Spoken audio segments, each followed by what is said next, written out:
আসসালামু আলাইকুম। বাংলাদেশের সর্বপ্রথম অনলাইন ভিত্তিক ইঞ্জিনিয়ারিং স্কুল সফটম্যাক্স অনলাইন স্কুলের পক্ষ থেকে পলিটেকনিক ভর্তিচ্ছু সকল শিক্ষার্থীদের স্বাগতম এবং শুভেচ্ছা জানাচ্ছি। আমরা এখন যে বিষয়টি নিয়ে আলোচনা করব, এই বিষয়টি প্রত্যেকটি পলিটেকনিক ভর্তিচ্ছু শিক্ষার্থীর জন্য খুবই গুরুত্বপূর্ণ একটা ক্লাস হতে চলেছে। কারণ আমরা অলরেডি জানি যে 2014 সালের পরে এই পর্যন্ত কিন্তু কোনো ভর্তি পরীক্ষা অনুষ্ঠিত হয়নি। মোটামুটি 10 বছরেরও বেশি সময় একটা গ্যাপ গিয়েছে।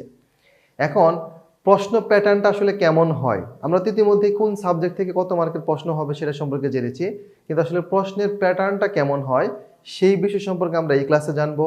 এবং 2013 সালের প্রথম শিফটের ডিপ্লোমা ইন ইঞ্জিনিয়ারিং ভর্তি পরীক্ষার 2013 সালের প্রথম শিফটের পরীক্ষা ম্যাথমেটিক্সের বা গণিতের ক্ষেত্রে কী কী ধরনের প্রশ্নগুলো এসেছিল সেই প্রশ্নগুলো এবং আমরা দেখব, এবং সেই প্রশ্নগুলো আমরা কিভাবে দ্রুত সলিউশন করতে পারি আমরা এই ক্লাসে বিস্তারিত সম্পর্কে জানব।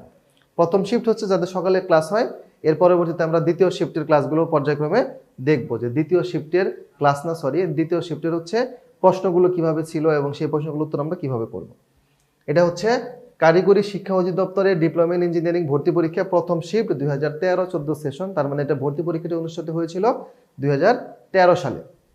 আমরা এখানে মূলত গণিত সাবজেক্টের কিছু বিষয়গুলো দেখব। আমি গণিত সাবজেক্টের যে অধ্যায়গুলো নিয়েছি সেই অধ্যায়ের যে এমসিকিউগুলো আসছে সেই রিলেটেড এমসিকিউগুলো আমরা সলিউশন করব।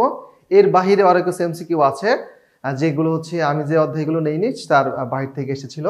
আচ্ছা দেখো, এখানে আমরা প্রথমে যেটা সলিউশন করবো এটা হচ্ছে সংখ্যা থেকে এসেছে। প্রথম অধ্যায়, নিচের কোনটি অমূলদ সংখ্যা? আমরা সংখ্যার ক্ষেত্রে কিন্তু মূলদ সংখ্যা, অমূলদ সংখ্যা এই বিষয়গুলো পড়েছি, তাই না? অমূলদ সংখ্যা মানে কি? যে সংখ্যাকে দুইটি পূর্ণ সংখ্যার অনুপাতে প্রকাশ করা যায় না সেই সকল সংখ্যাগুলোকে বলা হয় অমূলদ সংখ্যা। তাহলে দেখো এখানে আমাদের প্রথমে আছে পাই। তাহলে পাইয়ের মান কত? 3.1416। √2 এর মান কত? 1 একটা সামথিং একটা মান। √7 এর একটা মান আছে। তাহলে এইটা কিন্তু এখানেও ভগ্নাংশযুক্ত মান আসবে, এখানেও ভগ্নাংশযুক্ত মান আসবে। এই সকল মানগুলোকে আমরা কিন্তু পূর্ণ সংখ্যার অনুপাতে প্রকাশ করতে পারবো না। এই জন্য এই সকল সংখ্যাগুলোকে বলা হয় অমূলদ সংখ্যা। তাহলে এখানে আমাদের পাই, √2, √7 সবগুলোই অমূলদ সংখ্যা। তাহলে আমাদের সঠিক উত্তর হবে কি? সবগুলো। এরপরে 18 এর উৎপাদকের সেট নিচের কোনটি? এটা হচ্ছে বীজগাণিতিক রাশি থেকে আসা একটা প্রশ্ন। 18 এর উৎপাদকের সেট। তাহলে 18 উৎপাদকের সেট মানে হচ্ছে 18কে কি কি সংখ্যা দ্বারা ভাগ করলে নিঃশেষে বিভাজ্য হয় বা ভাগশেষ শূন্য হয় সেই সকল সংখ্যাগুলোই হচ্ছে এই 18 উৎপাদক। তাহলে আমরা 18 ক্ষেত্রে যদি আসি, তাহলে দেখো 18কে আমরা 1 দ্বারা ভাগ করতে পারি, তাই না? আবার আমরা 2 দ্বারা ভাগ করতে পারি, 9 দুগুণে 18। 3 দ্বারা ভাগ করতে পারি, 3 6 18। তারপর হচ্ছে 6 দ্বারা ভাগ করতে পারি আর 9 দ্বারা ভাগ করতে পারি। আবার একই রকম ভাবে এই 1 এর সাথে যদি আমরা 18 গুণ করি তাহলে 18 হয়। এটার সাথে যদি আমরা 9 গুণ করি 18 হয়। 6 গুণ করলে 18 হয়। আবার এখানে 3 গুণ করলে 18 হয়। আবার এখানে 2 গুণ করলে 18 হয়। সহজ বিষয় হচ্ছে 18তে রূপান্তর করার জন্য আমাদের এই যে এখানে যে সংখ্যাগুলো আমরা 18 সাথে 18 করার জন্য গুণ করলাম সেই সকল সংখ্যাগুলোই হচ্ছে এই 18 উৎপাদক। যেহেতু উৎপাদকের সেট কথা বলছে, আমরা দ্বিতীয় অধ্যায়ে সেট পড়েছি, তাহলে সেট হতে গেলে কি অবশ্যই দ্বিতীয় ব্র্যাকেট দ্বারা দিতে হবে এবং এগুলো হচ্ছে অ্যাসেন্ডিং অর্ডার বা ছোট থেকে বড় অনুসারে আসবে। তাহলে দেখো 1 2 3 6 9, এখানে অপশন কোনটা আছে? এই যে 1 2 3 6 9 হচ্ছে সঠিক উত্তর। এরপরে আসো, এটা হচ্ছে সেট এবং ফাংশন দ্বিতীয় অধ্যায় থেকে আসা একটা প্রশ্ন, যে ফাংশন অফ x সমান 2x - 20 যদি হয় তাহলে x এর কোন মানের জন্য ফাংশন অফ x সমান 0 হবে? এই ধরনের ম্যাথগুলো কিন্তু আমরা আমাদের ক্লাসে সলিউশন করে এসেছি। দেখো ফাংশন অফ x সমান 2x - 20 যদি হয় তাহলে x এর কোন মানের জন্য ফাংশন অফ x সমান 0 হবে? আমাদের কি দেওয়া আছে? ফাংশন অফ x সমান 2x - 20, এটা আমাদের দেওয়া আছে। এখন কি বলছে? x এর কোন মানের জন্য, তার মানে x এর একটা মান আমাকে বের করতে হবে, সেই মানটা বসালে আবার কি ফাংশন অফ x সমান 0 হবে। তার মানে x এর পরিবর্তে আমরা এখানে কি বসালে সেটা সমান 0 হবে। তাহলে দেখো আমাদের এই অংশটুকু কি দেওয়া আছে না? এই প্রশ্নগুলো কিন্তু দুই রকম ভাবে আসতে পারে। একটা হচ্ছে সরাসরি ফাংশন অফ একটা মান দিয়ে বলতে পারে এর মান কত, আবার এরকম বলতে পারে যে এক্স এর কোন মানের জন্য ফাংশন অফ এক্স সমান 0 হবে। তাহলে দেখো আমরা লিখতে পারি যে ফাংশন অফ এক্স সমান কত 0, আর এই পাশে কত আছে 2x - 20। তাহলে এখান থেকে কি অবশ্যই এক্স এর একটা মান আমরা পাবো, একটা সমীকরণ আমাদের চলে আসছে। তাহলে যেহেতু আমরা এক্স এর মান বের করবো, এটাকে বাম পাশে নিয়ে আসি। তাহলে 2x - 20 সমান কত 0। তাহলে দেখো এখান থেকে 2x সমান এই 20 কেটাকে যদি আমরা ডান পাশে পক্ষান্তর করি প্লাসের 20 হবে। এখন যদি আমরা 2 দ্বারা উভয়পক্ষকে ভাগ করি x সমান কত হবে 10। তাহলে আমাদের সঠিক উত্তর কত হবে 10। এখন আমরা যদি আমাদের যাচাই করার জন্য যে আসলে এই মানটা আমাদের সঠিক হয়েছে কিনা, x এর মান আমরা কত পেয়েছি 10, ফাংশন অফ x সমান কত 10, তার মানে ফাংশন অফ 10 বসালে আমরা এই যে মানটা, এই মানটা 0 পাবো। আসলে 0 পাই কেন সেটা আমরা একটু দেখি। তাহলে 2 × x এর মান কত 10 - 20। তাহলে দেখো 20 - 20 কত হচ্ছে 0। এইটুকু আমাদের করতে হবে না, এইটুকু করলে কিন্তু আমরা সঠিক উত্তরটা পেয়ে যাব। আমরা যাচাই করে দেখলাম আসলে আমরা যে মানটা বের করেছি x এর মান সেটা আসলে সঠিক কিনা।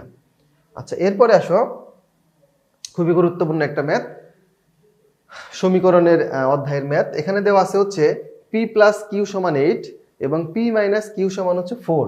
এটা যদি হয় তাহলে p² + q² এর মান বের করতে হবে। এখন আমরা এই ম্যাথটা কিভাবে সলিউশন করব? দেখো আমরা এই p² + q² একটা সূত্র জানি, তাই না?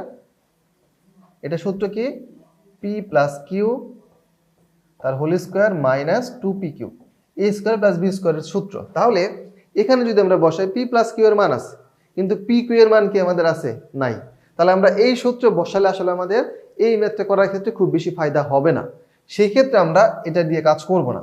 এখানে দেখো তো, আমরা যদি যে কোনোভাবে p এবং q এর মান আলাদা আলাদাভাবে বের করতে পারি, তাহলে সেখান থেকে কিন্তু আমরা খুব সহজেই p এবং q এর মান বসিয়ে তাকে বর্গ করে দিলেই, বর্গ করার পরে যোগ করলেই কিন্তু আমরা p² + q² এর মান পেয়ে যাব। তাহলে আমাদের যে দুইটা মান দেওয়া আছে সেই দুইটা মান আমরা একটু লিখি।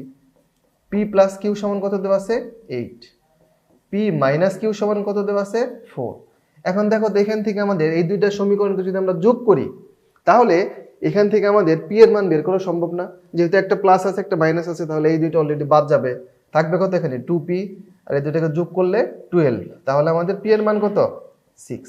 আমরা p এর মান পেয়ে গেলাম। এখন p এর মানটাকে যদি আমরা ধরা, এটা আমাদের 1 নং সমীকরণ, এটা আমাদের 2 নং সমীকরণ।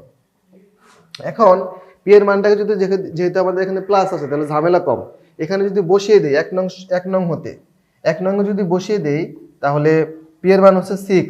তাহলে 6 + q = 8।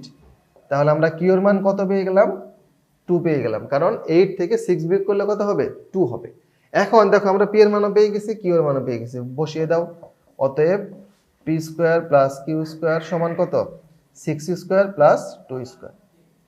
মাথায় রাখতে হবে যদি আমাদের সিঙ্গেল ডিজিট হয়, এই যে আমরা যে একটা সংখ্যা বা অঙ্ক লিখলাম, এটা যদি সিঙ্গেল ডিজিটের হয় তাহলে এই আমরা এরকম ভাবেও লিখতে পারি অথবা এরকম ভাবে ব্র্যাকেট দিয়েও লিখতে পারি। কিন্তু যদি এটা হচ্ছে আমাদের সিঙ্গেল ডিজিট না হয়ে ডাবল ডিজিট বা একের অধিক ডিজিট হয়, সেই ক্ষেত্রে অবশ্যই ব্র্যাকেট ব্যবহার করাটা উত্তম।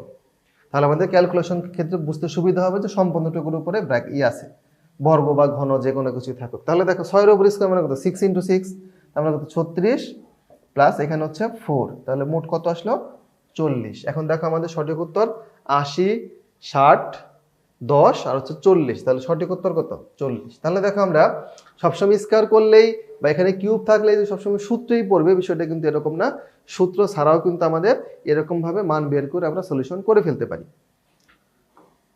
এরপরে এইটা কিভাবে করব দেখো, আমাদের এখানে দেওয়া আছে হচ্ছে p + q = 2, sorry x + y = 2, x² + y² = 4 যদি হয়, তাহলে x³ + y³ এর মান কত এটা বের করতে হবে।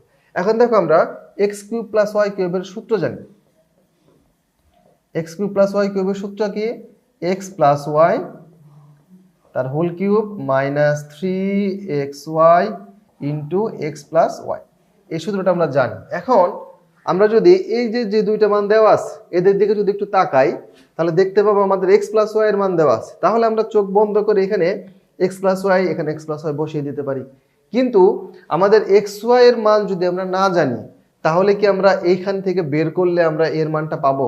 সরাসরি পাবো না। তাহলে আমাদের যে কোনো উপায়ে হোক x এবং y এর মানটা নিয়ে আসতে হবে।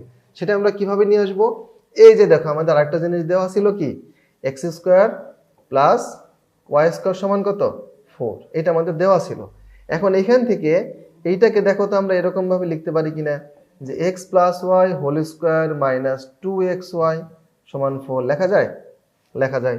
তাহলে এক্স প্লাস ওয়াই এর মান কত 2, তাহলে 2 square minus 2xy equal to 4। তাহলে 2 স্কোয়ার মানে কত 4 মাইনাস 2xy সমান 4। তাহলে যদি এটাকে প্রক্ষান্তর করে দেই, মাইনাস 2xy সমান 4 মাইনাস 4 সমান কত 0। এখন মাইনাস 2 দ্বারা যদি উভয়পক্ষকে ভাগ করি তাহলে xy সমান কত 0, কারণ 0 কে আমরা যদি যাই দ্বারা ভাগ করি না কেন 0ই হবে। তাহলে আমরা xy এর মান কত পেয়ে গেলাম 0। এখন দেখো এখন কিন্তু আমরা এখানে x প্লাস y এর মানও জানি, xy এর মানও জানি। এখন যদি আমরা এই মানগুলো বসিয়ে দেই, x প্লাস y এর মান 2, তাহলে 2 কিউব মাইনাস 3 ইন্টু xy এর মান 0 ইন্টু x প্লাস y এর মান 2। এখন 0 যেহেতু আছে, যাই গুণ থাকুক না কেন সেখানে কত হবে 0ই হবে। তাহলে 2 টু দি পাওয়ার 3 মানে 8, কারণ 2 ইন্টু 2 ইন্টু 2, 2 দুগুণে 4, 4 দুগুণে 8, তাহলে 8 মাইনাস 0। তাহলে আমাদের এখানে উত্তর কত হবে 8। দেখো এই যে আমাদের অপশন দেওয়া আছে 8 হচ্ছে আমাদের সঠিক উত্তর। এরপরে আসো, x সমান দেওয়া আছে হচ্ছে 2 মাইনাস রুট 3 যদি হয় তাহলে x প্লাস 1 বাই x এর মান কত। দেখো মান নির্ণয়ের ক্ষেত্রে কিন্তু অনেকগুলো ম্যাথ আসে, এই সবগুলো কিন্তু একটা অধ্যায়েরই। এই যে একটা এই সবগুলো কিন্তু একটা অধ্যায়েরই ম্যাথ। সেই ক্ষেত্রে এই মান নির্ণয়ের অধ্যায়টা কিন্তু খুবই গুরুত্বপূর্ণ। দেখো আমাদের এখানে কি দেওয়া আছে, x সমান 2 মাইনাস রুট 3 যদি হয় তাহলে x প্লাস 1 বাই x এর মান কত। তাহলে আমাদের x এর মান দেওয়া আছে, যে কোনো ভাবে যদি আমরা 1 বাই x এর মান বের করতে পারি তাহলে সেখানে বসিয়ে দিলে আমরা এইটুকুর মান পাবো। এখন দেখো আমরা একটা নিয়ম পড়েছিলাম যে এখানে x এর মান যা হবে, ধর x এর মান দেওয়া আছে এটা, তাহলে এইটাকে যদি আমরা ব্যস্তানুপাতিক করি বা উল্টানুপাতিক করি তাহলে এর যে অনুবন্ধী রাশি, এর কি বললাম অনুবন্ধী রাশি। অনুবন্ধী রাশি মানে হচ্ছে এই সবকিছুই সেম থাকবে, শুধু মাইনাস থাকলে প্লাস, প্লাস থাকলে মাইনাস। অনুবন্ধী যে রাশি সেটা হবে তার ব্যস্তানুপাতিক যে মান সেটা। তাহলে এখানে আমরা লিখতে পারি 1/√3। এখন এটা আমরা হচ্ছে শর্টকাটে মনে রাখবো, কিন্তু এটা আবার বিস্তারিত কিভাবে আসে সেটা যদি আমরা তোমাদের দেখাই। এখানে যদি x এর মান প্লাস 11 থাকতো, ব্যস্তানুপাতিক করলে এটা মাইনাস আসতো। যেহেতু এখানে মাইনাস আছে তাহলে তার অনুবন্ধী রাশি হচ্ছে ঠিক তার বিপরীত যে চিহ্ন বিশিষ্ট রাশি আছে সেটা। এটা আবার কিভাবে আসে সেটা যদি আমি তোমাদের একটু ব্যাখ্যা করে দেখাই। x সমান কত দেওয়া আছে 2 মাইনাস রুট 3। যেহেতু এমসিকিউ তাহলে আমরা শর্টকাটে মনে রাখবো x এর মানকে বা যেই মানই দেওয়া থাকবে তাকে উল্টা করলে বা ব্যস্তানুপাতিক করলে বা উল্টানুপাতিক করলে তার অনুবন্ধী যে রাশিটা হবে সেটাই হবে তার উত্তর। আচ্ছা এখন দেখো আমরা 1/x যদি করি তাহলে এটাকে আমি লিখতে পারি 1/2 মাইনাস রুট 3। এখন আমাদের দেখো x এর মানও আছে 1/x এর মানও আছে। এখন এই মানগুলো বসিয়ে দিলে ক্যালকুলেশনটা অনেক জটিল হবে। সেই ক্ষেত্রে আমরা যে কাজটা করব, এইটাকে একটু মানে এই 1/x এটাকে আমরা 1/টাকে উঠিয়ে দেবো। সেটা কিভাবে দেখো, আমরা যদি ঠিক এর বিপরীত মান দ্বারা উপরে নিচে লব এবং হরকে গুণ করি তাহলে এখানে লেখা যায় এরকম, আর এখানে আমাদের থাকতেছে হচ্ছে এরকম, তাই না? এটা আমরা জানি। তাহলে এখন দেখো তো উপরে তো আমাদের এখানে 1 ছিল, তাহলে 1 দিয়ে গুণ করলে উপরে এইটাই থাকে 2 প্লাস রুট 3, আর এখানে a minus b into a plus b সূত্র পড়ছে না, তাহলে 2 স্কোয়ার মাইনাস রুট 3 তার হোল স্কোয়ার। এখন এখান থেকে আমাদের উপরে থাকতেছে 2 প্লাস রুট 3 আর নিচে হচ্ছে 4 মাইনাস 3, কারণ 2 এর উপর স্কোয়ার মানে 4 আর রুট 3 রুটের মান কত হাফ, আর এখানকার স্কোয়ারের 2, তাহলে হাফ আর 2 কাটা গেলে 1 থাকে, 3 এর উপর 1 মানে 3। এখন দেখো 4 মাইনাস 3 মানে কত 1, তাহলে নিচে 1 লেখা না লেখা একই কথা, তাহলে থাকতেছে কত 2 প্লাস রুট 3। দেখো এই যে আমরা এখানে যা লিখেছিলাম ক্যালকুলেশন করলে কিন্তু আমরা সেই জিনিসটা পেয়ে গেলাম। তাহলে এইটুকু আমাদের যেহেতু এমসিকিউ এত বড় করে সময় নষ্ট করে লেখার কোনো প্রয়োজন নাই, আমরা সরাসরি তার অনুবন্ধী যে রাশিটা আছে সেটা লিখে ফেলবো। এখন দেখো আমাদের x এর মানও আমরা জানি, x প্লাস 1/x এর মানও জানি, তাহলে আমরা এখান থেকে x প্লাস 1/x এর মান সহজে বের করতে পারবো। x এর মান কত 2 মাইনাস রুট 3 প্লাস 1/x এর মান কত 2 প্লাস রুট 3। তাহলে দেখো এই প্লাসের রুট 3 মাইনাসের রুট 3 বাদ যায়, থাকে কত শুধুমাত্র 4। তাহলে এই যে 4 হচ্ছে আমাদের সঠিক উত্তর। এখন দেখো এটা বের করতে তোমার কতটুকু সময় লাগবে। আমি কিন্তু তোমাকে বিস্তারিত ব্যাখ্যা করে করে দিলাম। আমরা সরাসরি এখানে যেটা দেওয়া আছে তার অনুবন্ধী রাশি লিখে ফেলবো, তারপর এটাকে মনে মনে যোগ করব বা রাফ করে যোগ করব, তাহলে কিন্তু আমরা 4 সঠিক উত্তরটা পেয়ে যাব। আচ্ছা, এরপরে আসি যে 7p² - p - 8, এটা হচ্ছে আমাদের বীজগাণিতিক রাশি, এই অধ্যায় থেকে আসা। এর সঠিক উৎপাদকীয় বিশ্লেষণ নিচের কোনটি? আমাদের রাশিটা দেওয়া আছে হচ্ছে 7p² - p - 8, এটা দেওয়া আছে। এখন এটার উৎপাদকীয় বিশ্লেষণ বের করতে হবে। তাহলে উৎপাদকীয় বিশ্লেষণ যদি বের করি, তাহলে আমরা এখান থেকে কি লিখতে পারি? এখান থেকে আমরা লিখতে পারি হচ্ছে 7p² থাকলো। এখন দেখো, আমরা উৎপাদক বিশ্লেষণ মানে কি মিডল টার্ম করবো, তাহলে আমাদের সহজ ক্যালকুলেশনটা সহজ হবে। তাহলে এটার নিয়ম কি? যোগ করলে যাতে মাইনাসের পি হয়, আবার গুণ করলে যাতে মাইনাসের এখানকার এই p² যে সহগ এবং এখানকার যে সহগ চিহ্ন সহ সেটা গুণ করলে যাতে সেটা সমান হয়। তাহলে কত? 7 8 56। এখন দেখো, আমরা 7 এবং 8 ভাগ করলেই তো আমাদের -1ও হয়, আবার 7 8 56 মিলে যায়। তাহলে এখানে যেহেতু 7 আছে, তাহলে এটাকে আমরা এখানে 7p রাখি। আর যেহেতু আমাদের এখানে মাইনাস আছে, তাহলে মাইনাস এখানে আমরা প্লাস রাখি। তাহলে আমাদের এখানে যদি -7 8p করি, তাহলে দেখো 7 8 56, আর -8 এর সাথে +7 যোগ করলে -p হয়। আর এখানে -8 7 8 56 মিলে গেল। তাহলে এখানে 7p কমন নাও, এখানে থাকতেছে কি p+1, আর এখানে যদি আমরা -8 কমন নেই p+1, তাহলে একটা হচ্ছে আমাদের উৎপাদক p+1, আরেকটা কত 7p - 8। দেখো আমাদের এটা সঠিক উত্তর দেওয়া আছে, এই যে p+1 এবং হচ্ছে 7p - 8। তাহলে আমাদের 2 নাম্বার যে অপশন খ নাম্বার, এটা হচ্ছে সঠিক উত্তর। এরপরে আসো যে 2 অঙ্ক বিশিষ্ট কোন সংখ্যার অঙ্কদ্বয়ের সমষ্টি দেওয়া আছে 15 এবং এদের গুণফলের মান দেওয়া আছে 56, সংখ্যাটি কত? এটা আমাকে বের করতে হবে। তাহলে আমরা ধরে নিলাম যে 2 অঙ্ক বিশিষ্ট যে সংখ্যা, 2 অঙ্ক বিশিষ্ট কোন সংখ্যার অঙ্কদ্বয়ের সমষ্টি, তাহলে আমরা ধরে নিলাম একটা হচ্ছে a আর একটা হচ্ছে b। তাহলে এদের সমষ্টি হচ্ছে 15 আর এদের গুণফল, তাহলে ab হচ্ছে কত? 56। এখন বলতে সংখ্যাটা কত? তাহলে দেখো, আমরা এটা কিন্তু মনে মনে হিসাব করে বের করতে পারি। বিষয়টা কিভাবে? যেহেতু আমরা এমসিকিউ করব, তাহলে আমাদের কিছু সংক্ষিপ্ত ট্রিক্স মনে রাখতে হবে। দেখো, আমরা এখানে কি একটা সংখ্যা সেটাকে যোগ করলে আমাদের 15 হবে, আবার গুণ করলে 56 হবে। দেখো 7 8 56, আবার 7 এবং 8 এই দুটোকে যদি আমরা যোগ করি কত হয়? 15 হয়। তাহলে আমাদের সঠিক উত্তর কত? 7 8 অথবা 8 7। কারণ দেখো, এই দুইটাকে যোগ করলে হয় 14, এই দুইটাকে যোগ করলে হয় 11, এই দুইটাকে যোগ করলে হয় 12। তাহলে তাদের যোগ করলে আবার গুণ করলে 32, গুণ করলে 28, গুণ করলে কত? 6 8 48। তাহলে 56 মিলতেছে না, আবার যোগ করলে 15 হচ্ছে না। তাহলে আমাদের সঠিক উত্তর কত? 7 8 বা 8 7।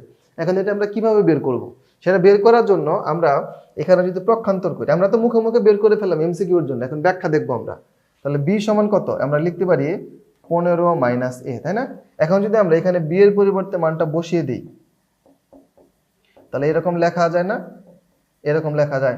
এখন দেখো, আমরা যদি এই a দ্বারা গুণ করি, তাহলে এখানে 15a - a² = 56। এখন যদি আমরা এই পাশে সবকিছু নিয়ে আসি, a স্কোয়ারটাকে সামনে রাখো, তাহলে a² প্লাস 15a - 56। এখন এই মাইনাসটাকে ভ্যানিশ করার জন্য যদি মাইনাস দ্বারা গুণ করে দেই বা মাইনাস কমন নেই, তাহলে a² - 15a + 56 = 0। এখন দেখো, গুণফল 15 চলে, গুণফল না, যোগফল 15 চলে আসছে, গুণফল 56 চলে আসছে। আমরা একটা সূত্র জানি দ্বিঘাত সমীকরণে, যেটা যেহেতু দ্বিঘাত সমীকরণ, x² - মূলদ্বয়ের যোগফল * x প্লাস মূলদ্বয়ের গুণফল, সেই রিলেটেড অনুসারে কিন্তু চলে আসছে। তাহলে দেখো, এটাকে যদি আমরা মিডল টার্ম করি, এটাকে মিডল টার্ম করলে মান চলে আসবে একটা 7 আর একটা হচ্ছে 8, 7 8 56, মানে এরা এরকম ভাবে আসবে x² - 7a মাইনাস এখানে প্লাস দাও 8a - 56 = 0। এখান থেকে ক্যালকুলেশন করলে একটা আসবে a - 7 আর একটা আসবে a + 8 = 0। তাহলে আমাদের এখানে a প্লাস না, এখানে একটু ভুল হয়েছে আমাদের, এখানে হবে প্লাস, এখানে হবে মাইনাস। এই হচ্ছে 7 8 56 বা a², এখানে তো প্লাস আছে তাই না? এখানে যদি প্লাস থাকে তাহলে এখানে হবে মাইনাসের মাইনাস প্লাস মাইনাস। আচ্ছা, এরপর এখানে যদি মাইনাস কমন নেই, a² - 15a প্লাস, এখানে তো প্লাস, এখানে প্লাস, তাহলে এখানে চলে আসবে কত মাইনাসের 8a মাইনাসের 7a প্লাস এটা। তাহলে এখান থেকে আমরা একটা মান পাবো হচ্ছে 8 আর একটা মান পাবো হচ্ছে 7, তাহলে সে আমাদের সঠিক উত্তর হবে এটা। এখন দেখো এইটুকু অংশ না করেও কিন্তু আমরা মুখে মুখে এটা কিন্তু বের করে ফেলতে পারতেছি। আচ্ছা, এরপরে আসো যে log x সমান যদি -2 হয়, এটা হচ্ছে সূচক এবং লগারিদম পঞ্চম অধ্যায়ের অঙ্ক। log x সমান যদি -2 হয় তাহলে x এর মান কত? আমাদের কি দেওয়া আছে? log x সমান -2। এখন এই যে আমাদের যে log x টা দেওয়া আছে এটা অবশ্যই 10 বেস log, তাহলে এটাকে আমরা এরকম ভাবে লিখতে পারি log 10x সমান -2। এরকম যদি হয় এটাকে আমরা এরকম লিখতে পারি x সমান 10 ইনভার্স 2। এই 10টাকে এই পাশে দেওয়া যায়, তাহলে 10 ইনভার্স 2 মানে কত? 1 ডিভাইডেড বাই 10 স্কয়ার, কারণ ইনভার্স মানে কি ভাগ, তাহলে আমরা যদি 1 বাই আকারে লিখি এরকম লেখা যায়, তাহলে এইটা মানে কত? 1 বাই 100, তাহলে এটাকে যদি করি তাহলে 0.01, তাহলে সঠিক উত্তর হবে 0.01। দেখো বিষয়গুলো করতে কিন্তু খুব বেশি সময় লাগতেছে না। এরপরে আসো যে 18 মিটার লম্বা, এটা হচ্ছে দশম অধ্যায় উচ্চতা, দূরত্ব এবং উচ্চতা নির্ণয় ত্রিকোণমিতির। 18 মিটার লম্বা একটি মই ভূমির সাথে 45 ডিগ্রি কোণ করে একটি দালানের ছাদ স্পর্শ করে, দালানের উচ্চতা কত মিটার? এটা আমরা কিভাবে করবো? আমরা একটা চিত্রের মাধ্যমে বিষয়টা সলিউশন করে ফেলি। আমাদের কি দেওয়া আছে? 18 মিটার লম্বা একটা মই, তাহলে আমরা একটা সমকোণী ত্রিভুজ দিলাম, ভালোভাবে খেয়াল করো। এইটা হচ্ছে আমাদের মই, এইটা হচ্ছে মই, কত মিটার? 18 মিটার। এইটা হচ্ছে আমাদের মই। এখন মই কি আমরা দেয়ালের সাথে সোজাসুজি রাখি? মনে করো এটা আমার দেয়াল, মই কি আমাদের এরকম থাকে নাকি একটু এরকম হেলানো থাকে? হেলানো না থাকলে কিন্তু আমরা মই উঠতে পারি না, এরকম খারাপভাবে কিন্তু রাখা সম্ভব না, তাই না? তাহলে একটু হেলানো থাকবে। এখন এটা হেলানোর পরে এত মিটার লম্বা, তাহলে 18 মিটার লম্বা মই। এরপরে এখন দেখো মইটাকে যদি আমি খারাপভাবেই রাখি আর এইভাবে রাখি, মইয়ের যে দৈর্ঘ্য সেটা যে কোনো পরিবর্তন হয়? হয় না। 18 মিটার খাড়া রাখলে 18 মিটার, একটু শুয়ে দিলে 18 মিটার, শুয়ে দিলে উপর থেকে একটু নিচের দিকে আসে, খাড়া রাখলে উপর থেকে একটু মানে উপরের যে অংশটা সেটা একটু উপরের দিকে যায়, এইটুকুই পার্থক্য, তাছাড়া আর কিছু না। তাহলে দেখো এইটা কি ভূমির সাথে 45 ডিগ্রি কোণ আছে, তাহলে আমার ভূমি কোণটা এটা, এর সাথে কত ডিগ্রি কোণ করে আছে? 45 ডিগ্রি কোণ। এইটাতে আমাদের 90 ডিগ্রি আছেই, সমকোণ। এখন বলছে দালানের ছাদ স্পর্শ করে, দালানের উচ্চতা কত? তার মানে এই যে আমাদের যে দালান এইটা বের করতে হবে, এইটার মান বের করতে হবে। তাহলে আমরা কার কার মান এখানে জানি? দেখো আমরা এইটা হচ্ছে আমাদের লম্ব, লম্বের মান আমাদের বের করতে বলছে। এইটা হচ্ছে আমাদের অতিভুজ, অতিভুজের মান জানি, আর এইটা হচ্ছে আমাদের ভূমি। এখন এখানে আমাদের কার মান বের করতে হবে? আমাদের বের করতে হবে হচ্ছে লম্বের মান। তাহলে দেখো তো আমাদের লম্ব এবং অতিভুজের সাথে কোনো সম্পর্ক আছে কিনা, যেহেতু আমাদের এখানে 45 ডিগ্রি দেওয়া আছে। লম্ব এবং অতিভুজের সাথে সম্পর্ক কার? সাইনের, তাই না? সাগরে লবণ আছে, তাহলে আমরা সাইন 45 ডিগ্রি এটা সমান কত লিখতে পারি? লম্ব বাই অতিভুজ। তাহলে আমাদের লম্ব কত? লম্ব হচ্ছে এইচ, যার মান আমরা বের করবো, আর এটা হচ্ছে কত? 18। তাহলে সাইন 45 ডিগ্রির মান আমরা সরাসরি জানি 1/√2 সমান এইচ ডিভাইডেড বাই 18। তাহলে এখন আমরা এইচ সমান কত লিখতে পারি? 18 ডিভাইডেড বাই √2, তাই না? আমরা ই করলে এখন দেখো 18কে যদি আমরা √টা দ্বারা ভাগ করি তাহলে মান আসবে 12.7 সামথিং একটা মান আসবে। তাহলে আমাদের সঠিক উত্তর হবে হচ্ছে 12.7। তাহলে আমাদের এইচ এর মান কত? 12.7 মিটার।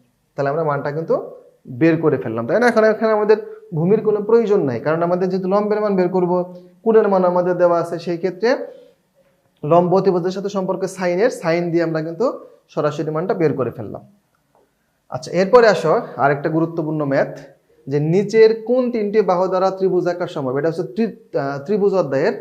তারপরে আমি তোমাকে দেখিয়ে দিচ্ছি, এটাও কিন্তু আসছিল যে নিচের কোন তিনটি বাহু দ্বারা ত্রিভুজ আঁকা সম্ভব। এখন দেখো বাহুগুলোর দিকে একটু খেয়াল করো, কোন বাহুর সাথে কোন বাহুর কি মিল আছে? আমরা জানি ত্রিভুজের মধ্যে বাহু কয়টা? 3টা, এবং কোণের উপর ভিত্তি করে, বাহুর উপরে ভিত্তি করে আবার বিভিন্ন প্রকারভেদ আছে। এটা হচ্ছে কি বাহুর উপরে ভিত্তি করে। বাহুর উপরে ভিত্তি করে ত্রিভুজ কত প্রকার? 3 প্রকার।